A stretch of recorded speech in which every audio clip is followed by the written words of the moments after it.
Hi, folks. Sorry I haven't been communicating with you so much recently. Things in my job have kept me pretty busy. In fact, last week I spent the week in Mexico, the state of Jalisco, as part of a binational educator exchange, and sure wish I could have spent some time at the beach, but saw a lot of Mexican schools and learned a lot. Hopefully, be able to benefit from my district. What I'm going to do right now is give some overall reflections on the build a budget on a whim assignment that I offered. Number one, I hope you are all a little bit frustrated with having such a blank page to work with.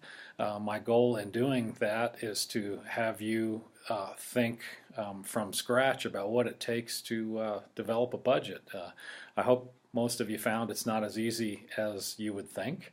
And I saw a wide spectrum of work produced by the class members. Number two, I hope that in going on to the discussion page, each of you were able to see that you could learn from each other. I saw some great efforts at the budget, and I saw some pretty weak efforts, and that's okay. I'm not grading everyone on this assignment based on overall quality of the assignment. I wanted to see some effort. So a question to ask is, with some of the details that we saw some of the better projects come up with, why be so detailed? And my answer is this: I'm superintendent of schools.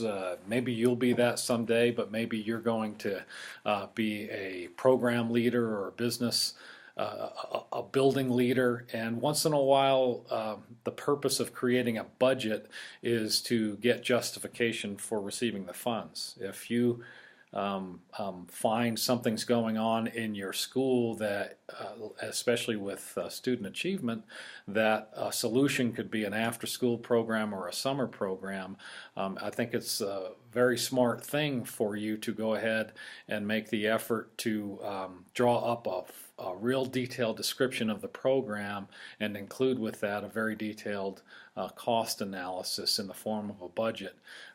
For me as a superintendent, if I get something like that from a building leadership team or a building leader or a program leader, it's going to be something I can sink my teeth into. I could try to work it out into my overall budget to afford it, and then I will also feel comfortable justifying that to my Board of Education. So whether you're at my level or whether you're at program or building level, the value of a very effective budget is something that you're going to need to understand. At the end of this message, I am going to upload it to YouTube and link it to you in the form of an email. And I'm also going to attach a document, and yay, that is the rubric, the actual rubric, my expectation for you when you do this as a final project. Some of you will have very little work to do, as you'll see in the rubric. It has, I think, 5 columns across it, and what you can do to get the full 20 points at the end of class. And you might see, based on, I think there's like 100 points available in the class. If you blow this thing at the end, you can't get any better than a B in the class. If you just go down the checklist on the far right hand side of the rubric and do that effectively, you will have no problem getting most of the points. Biggest parts of refinement that most of you are going to have to do is, a lot of you did get things like personnel costs, but a big part of personnel costs that needs to be included in a budget is benefits, whether that's school district's cost for para, if there's school district costs for insurance, things like that. You'll want to include that in your final project.